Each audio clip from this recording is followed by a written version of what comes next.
Supreme న్యాయస్థానం ఈ దేశంలో అతిపెద్ద న్యాయస్థానం, అతిపెద్ద సంస్థ అయినటువంటి సిబిఐకి అప్పగించి సిబిఐ నుంచి నివేదిక కోరితే పరకామణిలో జరిగిన దోపిడీ గురించి వెల్లడైంది. అందులో ఆ దోపిడీకి కారకులైనటువంటి ఆనాటి టీటీడీ పాలక వర్గాల యొక్క ప్రముఖులందరూ ముద్దాయిలేని తెలిసింది. కల్తీ నెయ్యి విషయంలో నాటి పాలక వర్గంలో ఉన్నటువంటి పెద్దలందరూ దీనిలో భాగస్వాములని తెలిసింది. మరి ఇప్పుడు ఏం సమాధానం చెప్తారు? ఇప్పుడు కూడా తెలుగుదేశం పార్టీ మీద లేదా మా ప్రభుత్వం మీద బురద తల్లి తప్పించుకుందామని చూస్తున్నారా?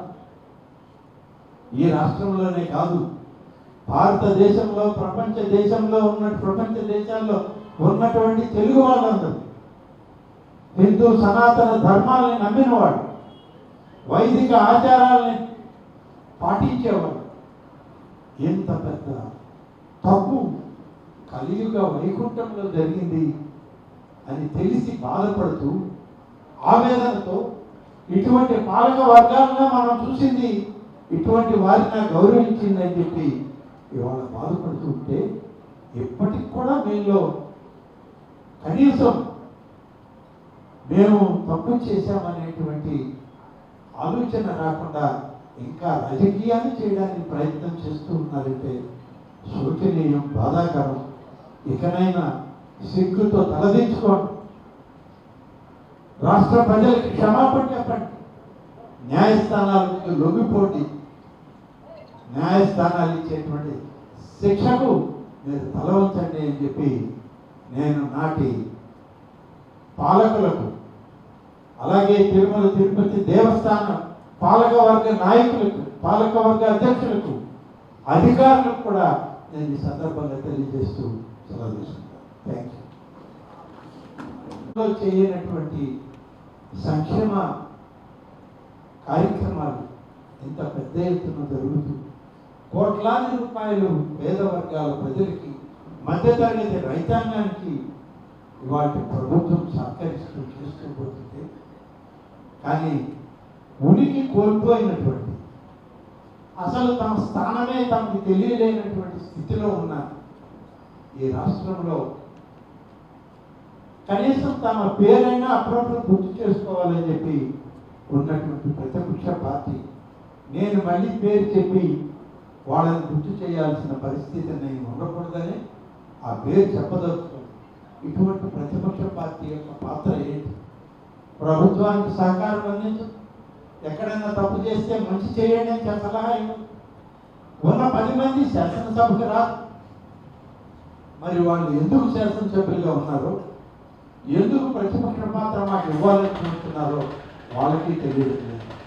కాబట్టి ఇవాళ నేను మీ అందరికీ మనం చేసేది, మీ ద్వారా రాష్ట్ర ప్రజానికి కూడా తెలియజేసేది, ఈరోజు ఈ రాష్ట్రంలో ఇన్ని విధాలుగా అభివృద్ధి జరుగుతూ ఉంటే ప్రతిపక్ష పార్టీ ఉనికి కోల్పోయిన పార్టీ, ఎక్కడ కూడా ఒక పరిశ్రమను స్థాపించలేనటువంటి పార్టీ 5 సంవత్సరాల్లో తాము కళ్ళ ముందు చూడనటువంటి నవశకాన్ని ఈ యొక్క రాష్ట్రంలో కూటమి ప్రభుత్వం చంద్రబాబు నాయుడు గారి నాయకత్వంలో, లోకేష్ గారి ఆధ్వర్యంలో, పవన్ కళ్యాణ్ గారి సహచర్యంలో జరుగుతూ ఉంటే చూసి ఓర్వలేక అనేక రకాల నిందలు ఈ ప్రభుత్వం మీద, ప్రభుత్వ నాయకత్వం మీద వేయడం చాలా బాధాకరం. నిన్ననే తిరుచానూరు అమ్మవారి యొక్క బ్రహ్మోత్సవాల్లో రాష్ట్ర ప్రభుత్వ ప్రతినిధిగా ముఖ్యమంత్రి గారికి మారుగా వెళ్ళి రావడం జరిగింది. మరి అక్కడికి వెళితే అక్కడ ఉన్నటువంటి పరిస్థితుల్ని మీడియా సోదరులు ప్రస్తావన చేశారు. ఒకవైపు నేతి కుంభకోణం, కల్తీ నెయ్యి కుంభకోణం, మరొక వైపు పరకామణిలో దోపిడీ. ఇవి అతి పెద్ద కలియుగ ఆరాధ్య దైవం. ప్రతి భారతీయుడు, ప్రతి హిందువు నిత్యం కొలిచేటువంటి శ్రీ వెంకటేశ్వర స్వామి ఆ క్షేత్రంలోనే ఇటువంటి వ్యవసనాలను ప్రోత్సహించారు. దురదృష్టకరమైన పద్ధతులకి ఆనాడు వాళ్ళు పనిచేశారు, దోపిడీ చేశారు. మరి వాళ్ళ మేము చెప్పింది కాదు, మేము చేసే ఆరోపణలు కాదు, ప్రభుత్వంగా ఇవాళ వచ్చిన నివేదిక. మేమేదో ఒక రాజకీయ పార్టీగా మేము చెప్పట్లేదు. ఈ రాష్ట్ర ప్రభుత్వంగా ఒక సుస్థిరమైనటువంటి పాలన అందించేటువంటి నాయకత్వం ఉన్నటువంటి చంద్రబాబు నాయుడు గారి నాయకత్వాన్ని, పారదర్శకతను చూసి మళ్ళీ అవే కంపెనీలు మేము రాయలసీమలో పెట్టుబడులు పెడతాం, రాయలసీమను హబ్బుగా చేసుకొని పారిశ్రామిక రంగాన్ని అభివృద్ధి చేస్తామని అటు కర్నూలు కానీ, ఇటు కడప కానీ, అనంతపూర్లో లేపాక్షి కానీ ఇలాంటి అనేక ప్రాంతాల్లో ఇవాళ పెట్టుబడులు పెట్టడానికి అనేక మంది ముందుకు వచ్చారని చెప్పి నేను మీకు మనం చేస్తాను. ఉమ్మడి నెల్లూరు జిల్లాలో మేడ్ ఇన్ ఏపీ ప్రమోట్ చేస్తూ స్ట్రీట్ సిటీని south India's most reliable industrial క్లస్టర్గా మన గౌరవ ముఖ్యమంత్రి చంద్రబాబు నాయుడు గారు దాన్ని నిలబెట్టారు అని చెప్పి చెప్పడానికి మనకి వేరే ఆలోచన లేదు. ఇంత గొప్ప పారిశ్రామిక వ్యవస్థని మన రాష్ట్రంలో నెలకొల్పుతున్న ముఖ్యమంత్రి గారికి నెల్లూరు జిల్లా యువతరం నుంచి ప్రజల తరఫున ప్రత్యేకంగా వారికి శుభాకాంక్షల్ని, ప్రత్యేక ధన్యవాదాలని తెలియజేస్తాము. ఇక అన్నీ మంచిగా చెప్తాం, కానీ ఈ రాష్ట్రంలో ఉన్న ప్రతిపక్ష పాత్ర గురించి కూడా ఒక మాట చెప్పాలి. గతంలో ఈ రాష్ట్రంలో జరిగినటువంటి అభివృద్ధి పార్టీ పరంగా నారా లోకేష్ గారు ప్రతి ఒక్కరు కూడా ఈ యొక్క గ్రీవెన్స్ డే జరపాలి, ప్రతి నియోజకవర్గంలో జరపాలి, ప్రతి ప్రాంతంలో జరపాలి అనేది ఆయన. అందుకని గ్రీవెన్స్కి అత్యంత ప్రాధాన్యత. మేము కూడా నియోజకవర్గాల్లో శాసనసభ్యులు కానీ, మంత్రులు కానీ, స్థానికంగా ఉన్న ప్రజాప్రతినిధులు అందరం కలిసి గ్రీవెన్స్ డేస్లో పాల్గొంటాం. గ్రీవెన్స్ కూడా నెలకి కనీసం 3 దఫాలు మా నియోజకవర్గాల్లో జరపాలని, మేము ఇన్ఛార్జిగా ఉన్న జిల్లాల్లో ఒక దఫా జరపాలని ఇవాళ మేము కూడా అనుకోవడం జరిగింది. తప్పనిసరిగా ఈ జిల్లాలో ఈ నియోజకవర్గాలు గ్రీవెన్స్లో పాల్గొనడం జరుగుతుంది. ఇవాళ మొదలుపెట్టి అఫీషియల్ గ్రీవెన్స్ డేకి కార్యక్రమం శ్రీకారం చుడుతున్నాం కాబట్టి మా సుబ్బారావు గారు ఒక గ్రీవెన్స్ తెచ్చారు ఆత్మకూరు నుంచి. మొదటి గ్రీవెన్స్ కింద దాన్ని ఇప్పుడు తీసుకోవడం జరుగుతుంది. మిత్రులకు, సోదరులకు, సోదరిమణులందరికీ కూడా ప్రత్యేక ధన్యవాదాలు. కార్తీక మాసంలో మీకు, మీ కుటుంబ సభ్యులకు, అలాగే మీ ద్వారా రాష్ట్ర ప్రజానీకానికి మంచి పండుగ వాతావరణంలో కార్తీక శోభ అందరికీ ఉండాలి అని చెప్పి కార్తీక దీప వెలుగులు ప్రతి కుటుంబానికి వచ్చే విధంగా ఆ భగవంతుడు మీకు అందరూ సహకరించాలని, ఆశీస్సులు అందించాలని నేను ఈ సందర్భంగా కోరుకుంటున్నాను. ఇప్పుడే దేవాదాయ శాఖ నెల్లూరు జిల్లా రివ్యూ పూర్తయింది. డిస్ట్రిక్ట్ ఆఫీసర్ల దగ్గర నుంచి గ్రూప్ ఆఫ్ టెంపుల్స్ ఆఫీసర్ల వరకు రివ్యూ చేశాం.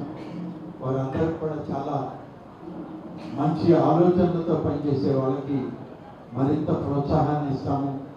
ఈ జిల్లాలో అనేక కార్యక్రమాలు జరగాలి అని చెప్పి కూడా వారికి సూచనలు ఇవ్వడం జరిగింది.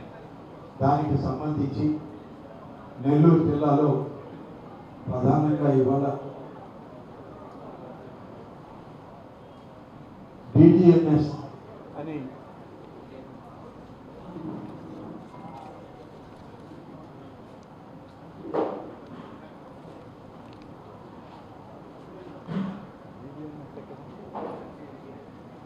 ధూపదీప నైవేద్యాల స్కీమ్లో నెల్లూరు జిల్లాలో గతంలో ఉన్నవి కాక కొత్తగా 3 విడతల్లో మంజూరు చేయడం జరిగింది. మంజూరు చేసినటువంటి ఈ యొక్క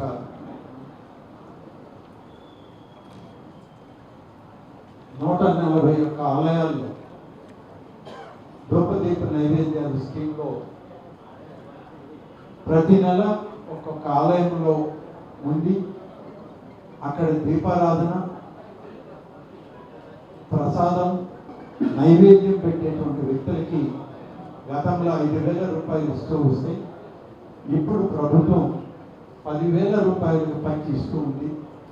ఆ 10,000 రూపాయలని గతంలో ఇచ్చేటువంటి వాటితో కలిపి కొత్తగా ఇప్పుడు 141 ఆలయాలకి మంజూరు చేయడం జరిగింది.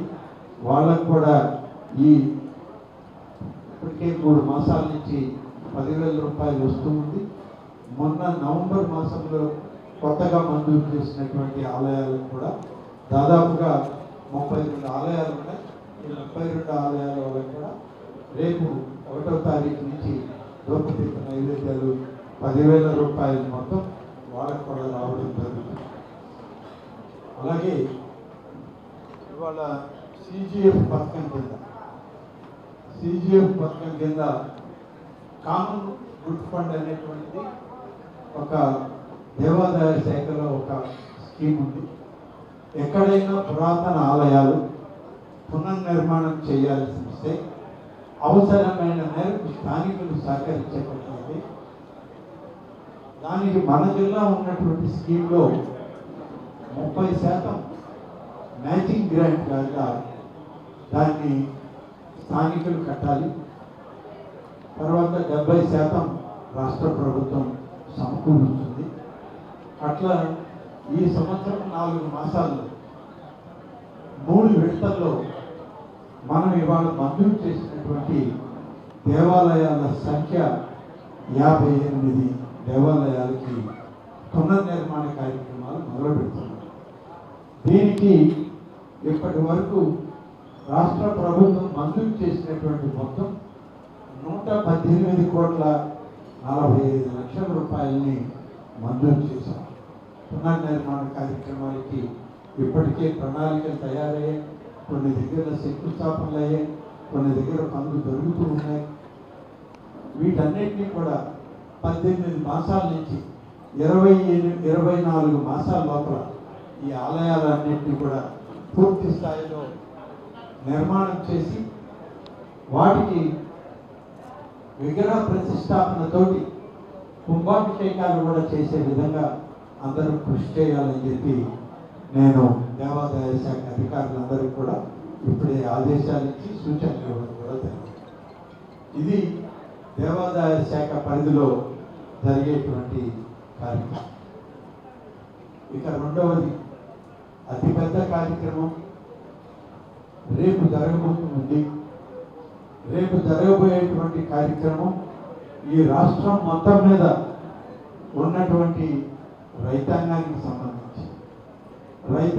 సంబంధించినటువంటి సమస్య తొలి విడత మేము పూర్తి చేశాం. మొదటి సంవత్సరంలో ఏదైతే ఎన్నికల ప్రణాళికలో కూటమి నాయకత్వంలో ప్రధానమంత్రి నరేంద్ర మోడీ గారి ఆశీస్సులతో రాష్ట్ర ముఖ్యమంత్రి శ్రీ చంద్రబాబు నాయుడు గారు, ఉప ముఖ్యమంత్రి శ్రీ పవన్ కళ్యాణ్ గారు, అలాగే వ్యవసాయ శాఖ మంత్రిగా శ్రీ అచ్చెన్నాయుడు గారు అందరూ కలిసి చేసినటువంటి ప్రయత్నంలో మొదటి విడతలోనే మేము అన్నదాత సుఖీభవ స్కీమ్ని ఫస్ట్ ఫేజ్ని మేము విడుదల చేయడం జరిగింది.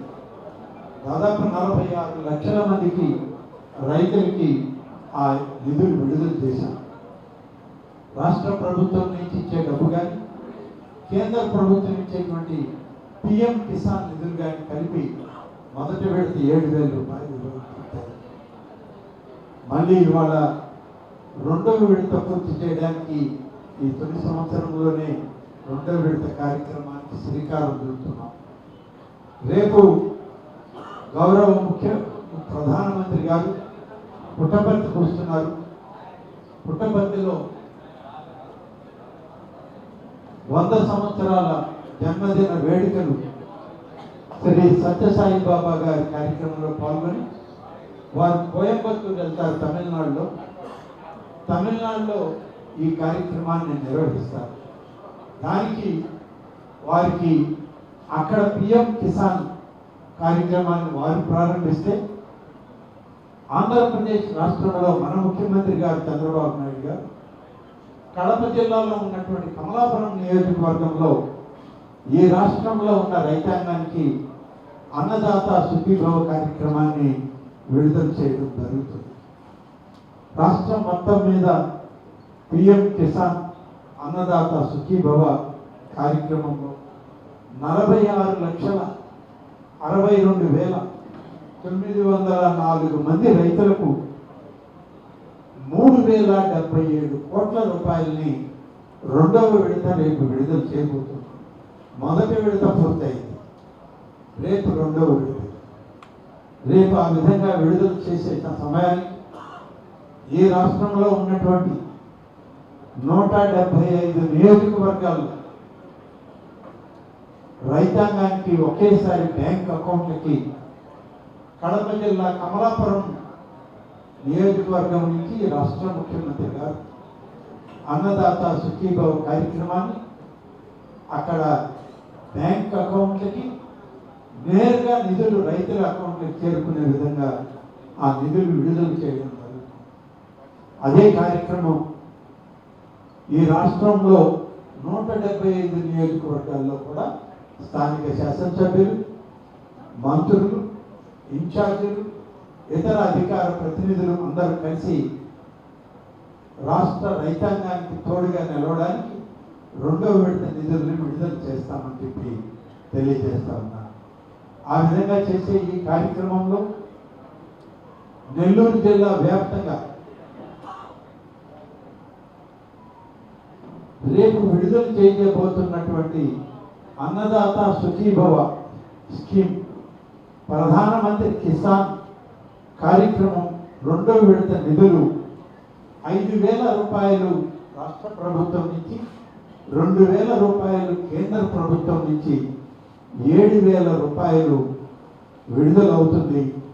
దానికి నెల్లూరు జిల్లాలో 1,95,866 మంది రైతుల ఖాతాల్లోకి 130,20,00,000 రూపాయలు రేపు జమ చేయబోతున్నామని చెప్పి నేను ఈ సందర్భంగా రైతాంగానికి మీ ద్వారా తెలియజేస్తున్నాను.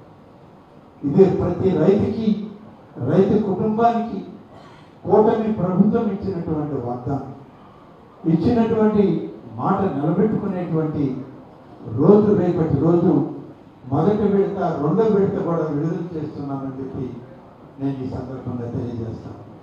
అలాగే రేపు ఈ పండుగని నెల్లూరు జిల్లా ఆత్మకూరు నియోజకవర్గంలో ఆత్మకూరు నియోజకవర్గ శాసనసభ్యుడిగా, రాష్ట్ర దేవాదాయ శాఖ మంత్రిగా రేపు మధ్యాహ్నం 1 గంట నుంచి 4 గంటల వరకు జరిగే ఈ కార్యక్రమం ఆత్మకూరు అగ్రికల్చర్ మార్కెట్ కమిటీ పరిధిలో ఆ ప్రాంగణంలో ఈ కార్యక్రమాన్ని ఆత్మకూరు నియోజకవర్గ రైతాంగానికి నిధులు విడుదల చేసే కార్యక్రమాన్ని ఏర్పాటు చేశాం. ఈ కార్యక్రమంలో 34,223 మంది రైతులు ఆత్మకూరు నియోజకవర్గంలో, అంటే దాదాపుగా 6 మండలాలు, ఒక మున్సిపల్ పరిధిలో ఉన్నటువంటి రైతాంగానికి 22,95,00,000 రూపాయలు ప్రభుత్వం నుంచి రేపు వాళ్ళ బ్యాంక్ అకౌంట్కి నేరుగా జమ చేస్తుంది. ఇది ఒక రైతులకు పండుగ కార్యక్రమంగా, పండుగ వాతావరణంగా రేపు మధ్యాహ్నం ఏఎంసీ ప్రాంగణంలో మధ్యాహ్నం 1 నుంచి 4 దాకా ఈ కార్యక్రమం ప్రధానమంత్రి దగ్గర నుంచి, ముఖ్యమంత్రి గారి దగ్గర నుంచి ఆ బ్యాంక్ అకౌంట్కి డబ్బు పడే వరకు 4 గంటల సేపు ఈ కార్యక్రమం ఉంటుంది. ప్రత్యక్ష ప్రసాదం ప్రధానమంత్రి గారి యొక్క వారు విడుదల చేసే కార్యక్రమం. రెండవది గౌరవ ముఖ్యమంత్రి శ్రీ నారా చంద్రబాబు నాయుడు గారు కమలాపురం నుంచి వారు విడుదల చేసే కార్యక్రమం కూడా ప్రత్యక్ష ప్రసారం చేయడం జరుగుతుంది. ఇది 175 నియోజకవర్గాల్లో కూడా చేయడానికి ఇవాళ ఆదేశాలు ఇచ్చాం. ఆ ప్రక్రియ ఆ విధంగా జరుగుతుందని చెప్పి నేను ఈ సందర్భంగా తెలియజేస్తున్నాను. ఈ విధంగా ప్రతి విడత కార్యక్రమంలో రైతు కుటుంబాలని ఈ రాష్ట్రంలో ఆదుకునేటువంటి ప్రయత్నం చేస్తున్నాం. ఆ కార్యక్రమమే ఈనాడు రేపు జరగబోయేటువంటిది. రాష్ట్రంలో ప్రతి నియోజకవర్గంలో ఒక రైతు పండుగని చేయబోతున్నాం. ఇక మూడవ విషయం, మీ అందరికీ తెలుసు, ఒక మహాక్రతువు జరిగింది విశాఖపట్నం పరిధిలో. ఆ మహాయజ్ఞంలో అనేక దేశాల నుంచి అనేక మంది పెట్టుబడిదారులు, అనేక మంది వ్యాపార ప్రముఖులు, దిగ్గజాలు తిరిగి ఆంధ్రప్రదేశ్ రాష్ట్రానికి రావడానికి సుముఖత వ్యక్తం చేసి వాళ్ళు రావడం జరిగింది. గడిచిన 5 సంవత్సరాలు ఆ ప్రభుత్వంలో పరిశ్రమలు పెడతామని వచ్చిన వాళ్ళు లేరు. వచ్చిన వాళ్ళు ఎవరైనా ఒకరిద్దరు ఉంటే మేము పెట్టలేమని చెప్పి వెనక్కి వెళ్ళిన వాళ్ళు దాదాపుగా 16 మాసాలు చేసిన కృషి, 16 మాసాలు చేసినటువంటి ప్రయత్నం, 16 మాసాలు కేంద్ర రాష్ట్ర ప్రభుత్వ అధికార సమన్వయంతో ఇతర దేశ దిగ్గజాలతో మాట్లాడి సమావేశాల్లో ఒప్పించినటువంటి తీరు గౌరవ ముఖ్యమంత్రి శ్రీ చంద్రబాబు నాయుడు గారి నాయకత్వంలో, ప్రధానమంత్రి శ్రీ నరేంద్ర మోడీ గారి యొక్క ఆశీస్సులతో, ఇక్కడ నారా లోకేష్ గారి యొక్క సంకల్ప బలంతో, పవన్ కళ్యాణ్ గారి యొక్క సాహచర్యంలో ఆంధ్రప్రదేశ్లో మళ్ళీ పెట్టుబడులు పెట్టడానికి ఇవాళ వందల సంఖ్యలో ఇతర దేశాల నుంచి కూడా ప్రముఖులు, వ్యాపారవేత్తలు, పారిశ్రామిక దిగ్గజాలు మన రాష్ట్రానికి వచ్చినాయనంటే ఇది ఒక మహా అద్భుతమనే చెప్పాలి. రేపటి తరానికి ఒక భవిష్యత్తును చూపించే నేటి కూటమి ప్రభుత్వానికి చంద్రబాబు నాయుడు గారి నాయకత్వం ఏ విధంగా పనిచేస్తుందో ఇది ఒక కార్యక్రమంగా మీ అందరి ముందు చెప్పాల్సిన అవసరం ఉంది. విశాఖ వేదికగా జరిగినటువంటి సిఏఏ సమిట్లో పెట్టుబడుల హబ్గా దీన్ని తీసుకురావడం జరిగింది. రాయలసీమ, కోస్తా ఆంధ్ర, ఉత్తరాంధ్ర 3 ప్రాంతాలని కూడా కలిపి మనకి నౌకాశ్రయాలు కాడించి, విమానాశ్రయాలు కాడించి అనేక పారిశ్రామిక హబ్బుల్ని తయారు చేసే విధంగా ఇవాళ ఆంధ్రప్రదేశ్లో మన ప్రభుత్వం చూపిన చొరవ వల్ల ఇతర రాష్ట్రాలకు వెళ్తామనుకున్న వాళ్ళు కూడా ఆంధ్రప్రదేశ్లో పెట్టుబడులు పెట్టడానికి మేము వస్తున్నాం. లక్షలాది మంది యువతకి ఈ రాష్ట్రంలో మేము ఉపాధి కల్పిస్తాం, పెట్టుబడులకు మాకు అవకాశాలు, మేము కూడా మీ రాష్ట్రానికి వస్తామని చెప్పి అనేక వందల మంది రావడం జరిగింది. దాదాపుగా చరిత్రలో ఎప్పుడూ లేదు 613 ఒప్పందాలు మన విశాఖ నగరంలో గౌరవ ముఖ్యమంత్రి గారి అధ్యక్షత, కేంద్ర రాష్ట్ర ప్రభుత్వ మంత్రివర్గ సభ్యుల యొక్క సాహచర్యంతో 613 ఒప్పందాలని వివిధ పారిశ్రామిక దిగ్గజాలతో, పారిశ్రామిక ప్రముఖులతో, పారిశ్రామిక రంగ నిపుణులతో ఈ యొక్క ఒప్పందాలు చేసుకోవడం జరిగింది ఆంధ్రప్రదేశ్ ప్రభుత్వం. దీనికి 13,25,716 కోట్ల రూపాయల ఒప్పందాలు. ఈ రాష్ట్ర చరిత్రలో ఎప్పుడు ఉమ్మడి రాష్ట్రంలో కూడా ఇంత పెద్ద ఎత్తున పెట్టుబడులు పెట్టినటువంటి వాతావరణం లేదు. ఇవాళ చంద్రబాబు నాయుడు గారి దూరదృష్టికి, ఆయన ఆలోచన సరళికి 2047 అనేటువంటి ఒక దార్శనికతకు ఇది మనకు ఒక మంచి మార్గాన్ని ఇచ్చినటువంటి విధానం. దీనిలో రేపటి తరానికి వచ్చేటువంటి ఉద్యోగ అవకాశాలు లెక్క చూస్తే మా ప్రభుత్వం అధికారంలోకి వస్తే 20 లక్షల ఉద్యోగాలు ఇస్తామని చెప్పాం. ఇవాళనే విశాఖపట్నంలో జరిగినటువంటి ఒప్పందాల ఫలితం 13,25,000 కోట్ల రూపాయలు పెట్టుబడులు అయితే 16,13,188 మందికి ఉద్యోగాలు రాబోతూ ఉన్నాయి. రేపటి తరానికి ఇది ఒక మహత్తర అవకాశం అని చెప్పి చెప్పక తప్పదు. ఎంత పెద్ద ఎత్తున పెట్టుబడులు వచ్చి రేపటి తరానికి ఉపాధి అవకాశాలు వచ్చి ఈ యొక్క ఆంధ్రప్రదేశ్ రాష్ట్రాన్ని పారిశ్రామిక ప్రగతిలో ఇవాళ ప్రపంచ దేశాలకే ఒక దిక్సూచిగా నిలబడే విధంగా మన రాష్ట్రం తయారవుతున్నందుకు, రేపటి తరానికి వచ్చే అవకాశాన్ని మనం సమకూర్చుకుంటున్నందుకు రాష్ట్ర ప్రభుత్వ పెద్దలు ముఖ్యమంత్రి చంద్రబాబు నాయుడు గారిని, యువ నాయకుడైనటువంటి లోకేష్ గారు, అలాగే వారిద్దరికీ సహకరించి నడిపిస్తున్నటువంటి పవన్ కళ్యాణ్ గారు, నరేంద్ర మోడీ గారి ఆశీస్సులకు వారందరికీ కూడా ప్రత్యేకంగా ఈ రాష్ట్ర ప్రజల తరఫున, రేపటి తరం తరఫున ప్రత్యేక ధన్యవాదాలు తెలియజేయాల్సినటువంటి పరిస్థితి వాళ్ళందరూ.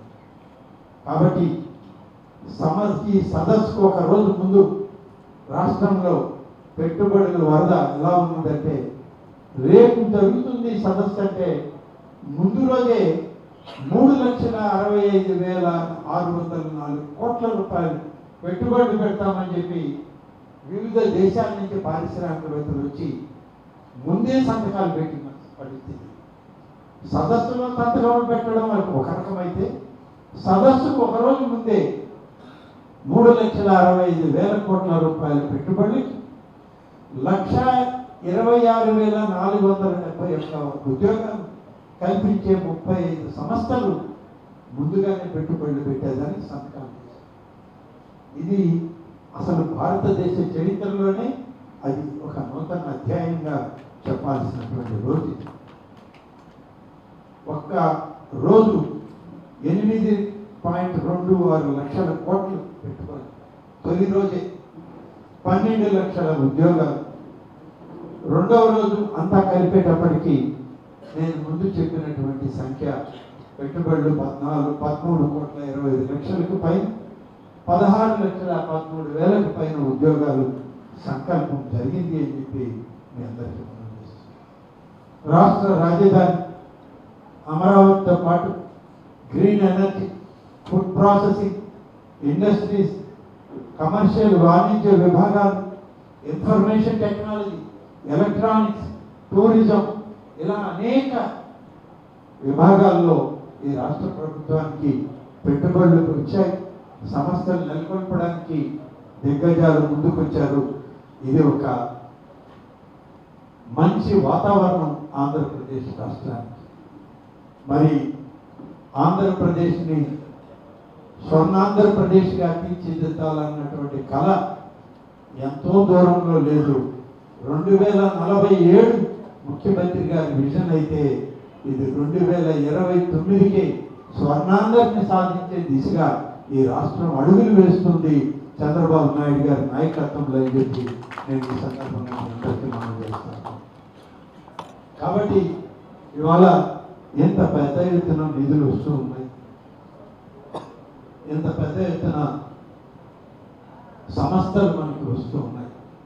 ఇప్పటికే రాష్ట్రంలో ముఖ్యమంత్రిగా చంద్రబాబు నాయుడు గారు కానీ, ఐటీ శాఖ మంత్రిగా నారా లోకేష్ గారు కానీ, రాయలసీమ వేగంగా అభివృద్ధి చెందాలి, నెల్లూరు జిల్లాలో అందులో భాగం కావాలి, నెల్లూరు, తిరుపతి, రాయలసీమ జిల్లాలు వేగంగా అభివృద్ధి చేసే జిల్లాల్లో ప్రకాశం జిల్లాతో కలిపి ఇవాళ మేఘ, రెన్యూ, చింత, సిఎల్, బొందాడ, ఆస్థా, అదానీ, జేఎస్డబ్ల్యూ, టాటా, అయానా, అగస్త్య వంటి కంపెనీలు రాయలసీమకి తీసుకొచ్చి రెన్యూవల్ ఎనర్జీ హబ్గా తయారు చేయడానికి ఇవాళ పెద్ద ఎత్తున కృషి జరుగుతూ ఉంది. అలాగే రాష్ట్రంలో రాయలసీమలో పెట్టుబడులు పెట్టడానికి నిరాకరించిన సంస్థలు ఇవాళ ముందుకు వచ్చాయి. మీకు తెలుసు, గతంలో రాయలసీమలో శంకుస్థాపనలు చేసి ముఖం చాటేసి వెళ్ళిపోయిన కంపెనీ ఇవాళ మళ్ళీ రాష్ట్ర ప్రభుత్వం local to global news at your finger tips. మీ చేతిలో ఒక ఆయుధం. Download raw TV app. Media legend Ravi Prakash is back.